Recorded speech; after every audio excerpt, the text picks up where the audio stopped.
Chapter 5, in which Piglet meets a Heffalump. One day, when Christopher Robin and Winnie the Pooh and Piglet were all talking together, Christopher Robin finished the mouthful he was eating and said carelessly, "I saw a Heffalump today, Piglet." "What was it doing?" asked Piglet. "Just lumping along," said Christopher Robin. "I don't think it saw me." "I saw one once," said Piglet. "At least, I think I did," he said. "Only perhaps it wasn't." "So did I," said Pooh, wondering what a Heffalump was like. "You don't often see them," said Christopher Robin carelessly. "Not now," said Piglet. "Not at this time of year," said Pooh. Then they all talked about something else, until it was time for Pooh and Piglet to go home together. At first, as they stumped along the path which edged the 100-acre wood, they didn't say much to each other, but when they came to the stream and had helped each other across the stepping stones and were able to walk side by side again over the heather, they began to talk in a friendly way about this and that, and Piglet said, "If you see what I mean, Pooh?" And Pooh said, "It's just what I think myself, Piglet." And Piglet said, "But on the other hand, Pooh, we must remember." And Pooh said, "Quite true, Piglet, although I had forgotten it for the moment." And then, just as they came to the 6 pine trees, Pooh looked round to see that nobody else was listening, and said in a very solemn voice, "Piglet, I have decided something." "What have you decided, Pooh?" "I have decided to catch a Heffalump." Pooh nodded his head several times as he said this, and waited for Piglet to say, "How?" or "Pooh, you couldn't," or something helpful of that sort, but Piglet said nothing. The fact was, Piglet was wishing that he had thought about it first. "I shall do it," said Pooh, after waiting a little longer, "by means of a trap, and it must be a cunning trap, so you will have to help me, Piglet." "Pooh," said Piglet, feeling quite happy again now. "I will." And then he said, "How shall we do it?" And Pooh said, "That's just it. How?" And then they sat down together to think it out. Pooh's first idea was that they should dig a very deep pit, and then the Heffalump would come along and fall into the pit, and— "Why?" said Piglet. "Why what?" said Pooh. "Why would he fall in?" Pooh rubbed his nose with his paw, and said that the Heffalump might be walking along, humming a little song, and looking up at the sky, wondering if it would rain, and so he wouldn't see the very deep pit until he was halfway down, when it would be too late. Piglet said that this was a very good trap, but supposing it were raining already? Pooh rubbed his nose again, and said that he hadn't thought of that. And then he brightened up, and said that if it were raining already, the Heffalump would be looking at the sky wondering if it would clear up, and so he wouldn't see the very deep pit until he was halfway down, when it would be too late. Piglet said that now that this point had been explained, he thought it was a cunning trap. Pooh was very proud when he heard this, and he felt that the Heffalump was as good as caught already. But there was just one other thing which had to be thought about, and it was this. Where should they dig the very deep pit? Piglet said that the best place would be somewhere where a Heffalump was, just before he fell into it, only about a foot farther on. "But then he would see us digging it," said Pooh. "Not if he was looking at the sky." "He would suspect," said Pooh, "if he happened to look down." He thought for a long time, and then added sadly, "It isn't as easy as I thought. I suppose that's why Heffalumps hardly ever get caught." "That must be it," said Piglet. They sighed and got up, and when they had taken a few gorse prickles out of themselves, they sat down again, and all the time Pooh was saying to himself, "If only I could think of something." For he felt sure that a very clever brain could catch a Heffalump if only he knew the right way to go about it. "Suppose," he said to Piglet, "you wanted to catch me, how would you do it?" "Well," said Piglet, "I should do it like this. I should make a trap, and I should put a jar of honey in the trap, and you would smell it, and you would go in after it, and—" And I would go in after it, said Pooh excitedly, only very carefully so as not to hurt myself. And I would get to the jar of honey, and I should lick round the edges first of all, pretending that there wasn't any more, you know, and then I should walk away and think about it a little, and then I should come back and start licking in the middle of the jar. And then, yes, well, never mind about that. There you would be, and there I should catch you. Now, the first thing to think of is, what do heffalumps like? I should think acorns, shouldn't you? We'll get a lot of, I say, wake up, Pooh. Pooh, who had gone into a happy dream, woke up with a start and said that honey was a much more trappy thing than haycorns. Piglet didn't think so, and they were just going to argue about it when Piglet remembered that if they put acorns in the trap, he would have to find the acorns, but if they put honey, then Pooh would have to give up some of his own honey. So he said, "All right, honey, then," just as Pooh remembered it too, and was going to say, "All right, haycorns." "Honey," said Piglet to himself in a thoughtful way, as if it were now settled, "I'll dig the pit while you go and get the honey." "Very well," said Pooh, and he stumped off. As soon as he got home, he went to the larder, and he stood on a chair and took down a very large jar of honey from the top shelf. It had honey written on it, but just to make sure, he took off the paper cover and looked at it, and it looked just like honey. "But you never can tell," said Pooh. "I remember my uncle saying once that he had seen cheese just this color." So he put his tongue in and took a large lick. "Yes," he said, "it is, no doubt about that. And honey, I should say, right down to the bottom of the jar. Unless, of course," he said, "somebody put cheese in at the bottom just for a joke. Perhaps I had better go a little further, just in case heffalumps don't like cheese. Same as me. Ah." And he gave a deep sigh. "I was right. It is honey, right the way down." Having made certain of this, he took the jar back to Piglet, and Piglet looked up from the bottom of his very deep pit and said, "Got it?" And Pooh said, "Yes, but it isn't quite a full jar." And he threw it down to Piglet, and Piglet said, "No, it isn't. Is that all you've got left?" And Pooh said, "Yes," because it was. So Piglet put the jar at the bottom of the pit and climbed out, and they went off home together. "Well, good night, Pooh," said Piglet when they had got to Pooh's house.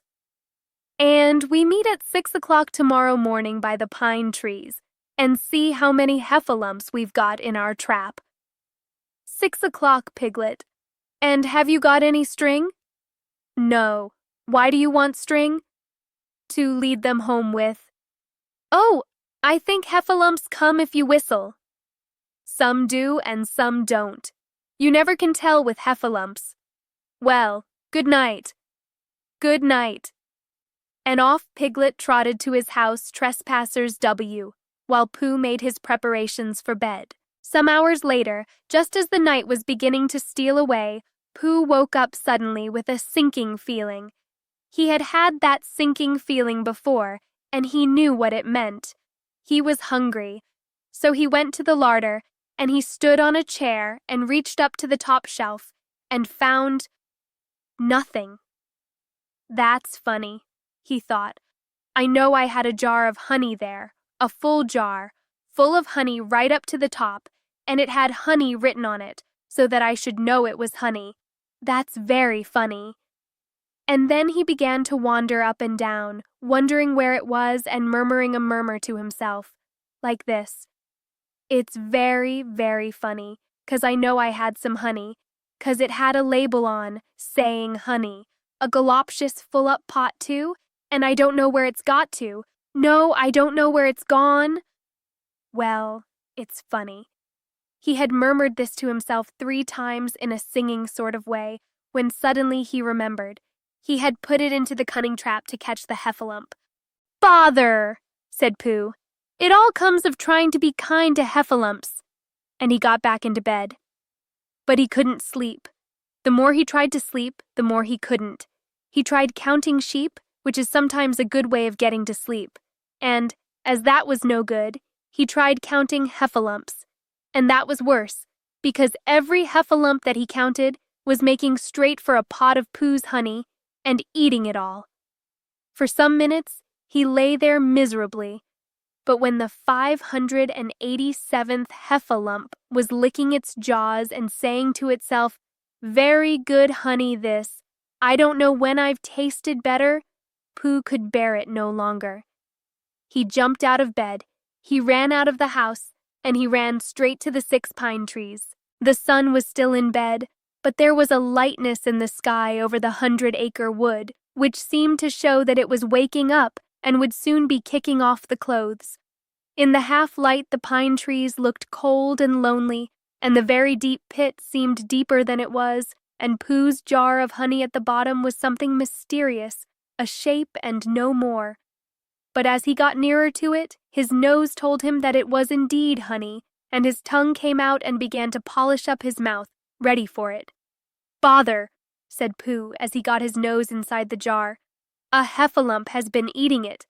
And then he thought a little and said, "Oh, no, I did. I forgot." Indeed, he had eaten most of it, but there was a little left at the very bottom of the jar, and he pushed his head right in and began to lick. By and by, Piglet woke up. As soon as he woke, he said to himself, "Oh." Then he said bravely, "Yes," and then, still more bravely, "Quite so." But he didn't feel very brave, for the word which was really jiggetting about in his brain was heffalumps. What was a heffalump like? Was it fierce?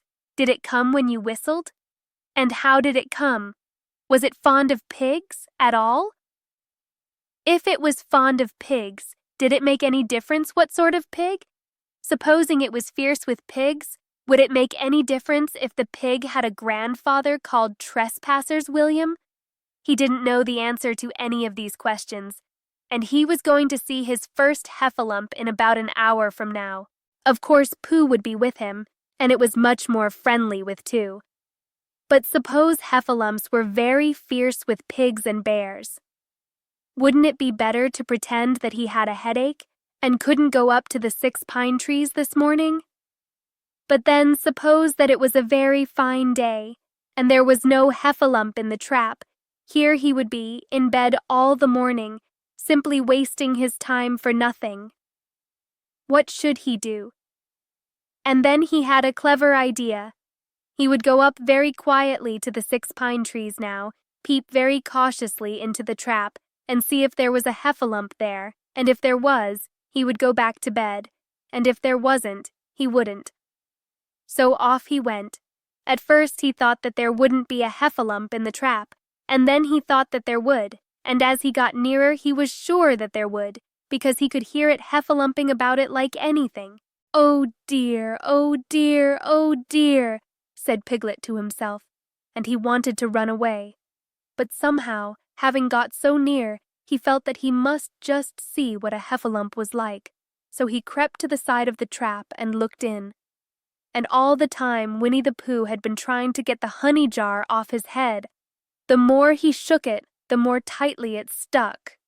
"Bother," he said inside the jar, and "Oh, help," and mostly "ow." And he tried bumping it against things, but as he couldn't see what he was bumping it against, it didn't help him. And he tried to climb out of the trap, but as he could see nothing but jar, and not much of that, he couldn't find his way. So at last he lifted up his head, jar and all, and made a loud, roaring noise of sadness and despair. And it was at that moment that Piglet looked down. "Help, help," cried Piglet, "a heffalump, a horrible heffalump," and he scampered off as hard as he could, still crying out, "Help, help, a horrible hoffalump, hoff, hoff, a hellable horralump, haul, haul, a hoffable hellarump," and he didn't stop crying and scampering until he got to Christopher Robin's house. "Whatever's the matter, Piglet?" said Christopher Robin, who was just getting up. "Heff," said Piglet, breathing so hard that he could hardly speak. "A heff, a heff, a heff, a lump." "Where?" "Up there," said Piglet, waving his paw. "What did it look like?" Like, it had the biggest head you ever saw, Christopher Robin," A great, enormous thing, like nothing. A huge, big, well, I don't know, like an enormous big nothing. Like a jar. Well, said Christopher Robin, putting on his shoes, I shall go and look at it. Come on. Piglet wasn't afraid if he had Christopher Robin with him, so off they went. I can hear it, can't you? Said Piglet anxiously as they got near. I can hear something, said Christopher Robin.